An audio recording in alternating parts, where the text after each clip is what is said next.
by Kirsten Howard. When Star Trek: The Next Generation debuted in September 1987, no one was quite sure what to expect.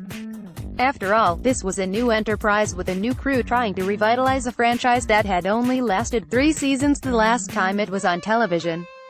And while the movie series was still bringing in solid box office returns, William Shatner and Leonard Nimoy would play no part in this new Trek. The Next Generation was a gamble for Paramount, and for the first few seasons, it looked like one the studio was going to lose. But once the series got over some initial behind-the-scenes chaos, it blossomed into one of the most popular sci-fi TV shows of all time.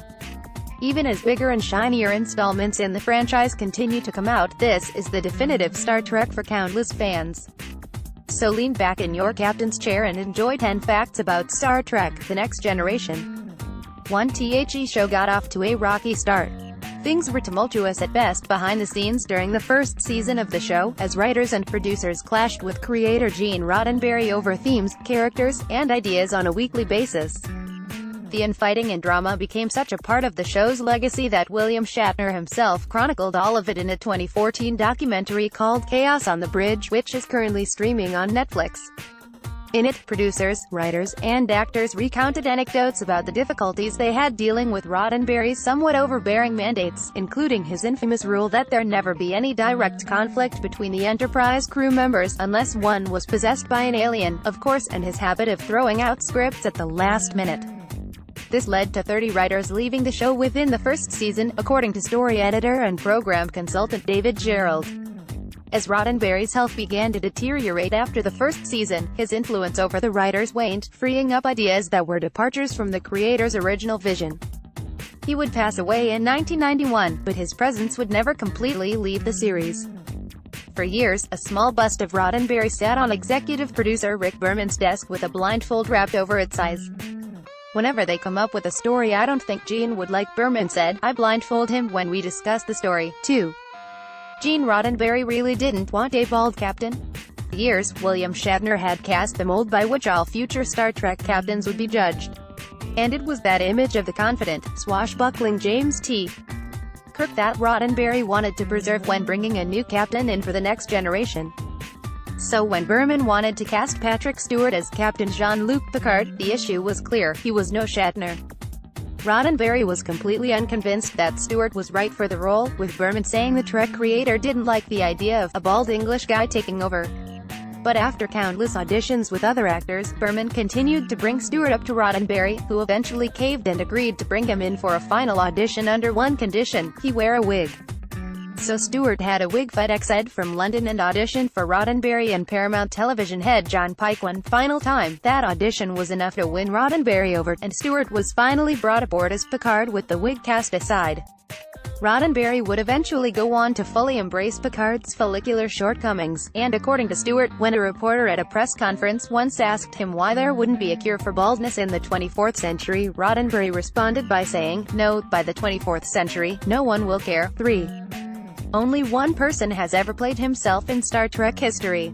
Stephen Hawking was visiting the Paramount lot during the video release of the film A Brief History of Time when he requested a tour of the Next Generation set.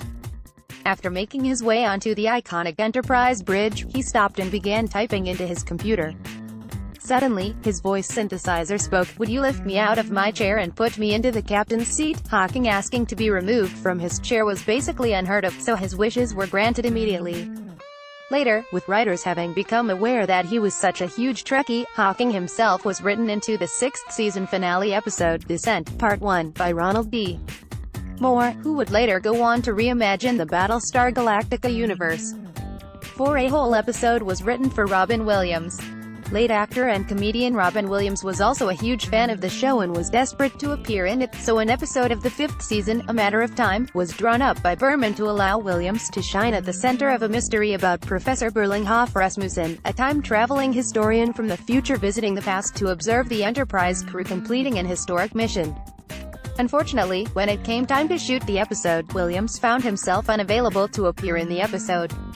So Max Headroom star Matt Frewer was cast as Professor Rasmussen instead.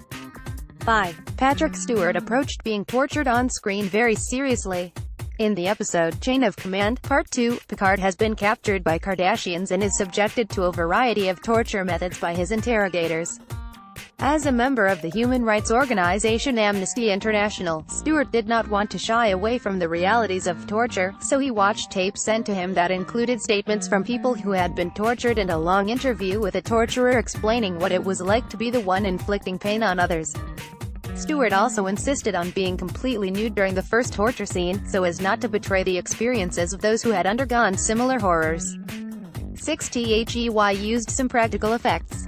The transporter effect on the show may look completely computer-generated, but in fact it's all done quite organically. First, a canister is filled with water and glitter and then a light is shown through it. After stirring the liquid briskly, the resulting few seconds of swirling glitter are filmed and then superimposed over footage of the actor standing in the transporter area, with an added, streak-down effect to blur the glitter further. 7. Lore was supposed to be a woman. Android Lieutenant Commander Data had many adventures during the series, on and off the Enterprise, but his evil twin brother, Lore, stands out for many fans as one of the show's greatest antagonists. Surprisingly, Lore was originally created as a female android character for the show, but the actor who plays Data, Brent Spiner, came up with a different idea, an evil twin nemesis in the shape of a long-lost brother. 8. There was an open submission policy on scripts. When Michael Piller took over as head writer on the show in 1989, an open submission policy was launched where absolutely anyone could submit up to 2 unsolicited scripts for consideration, opening up the possibility of writing for TV to people outside of the Writers Guild of America and talent agency pool was unheard of at the time, and over 5,000 spec scripts were received a year at one point. Yesterday's Enterprise, one of the show's most popular episodes, was based off a spec script from the open submission policy. 9 SOME scripts were recycled from the scrapped Phase 2. A decade before The Next Generation debuted, there was a failed attempt at a revival called Star Trek Phase 2. Though a first season was mapped out, it never saw the light of day, and the movie series was produced in its place. However, the scrapped scripts and concepts lived on in various Trek projects over the years. For the second season premiere of The Next Generation, producers reclaimed the script for The Child as a way to get a story quickly into production during the 1988 writers' strike. The Season 4 episode, Devil's Due, was also taken from the backlog of Phase 2 scripts. More elements from Phase 2 would influence Trek for years, such as the pilot being reworked into Star Trek, the motion picture and the now familiar elements of the Japanese-inspired Klingon culture being introduced in the shelved episode, Kitumba. 10. The transporter is the best of both worlds.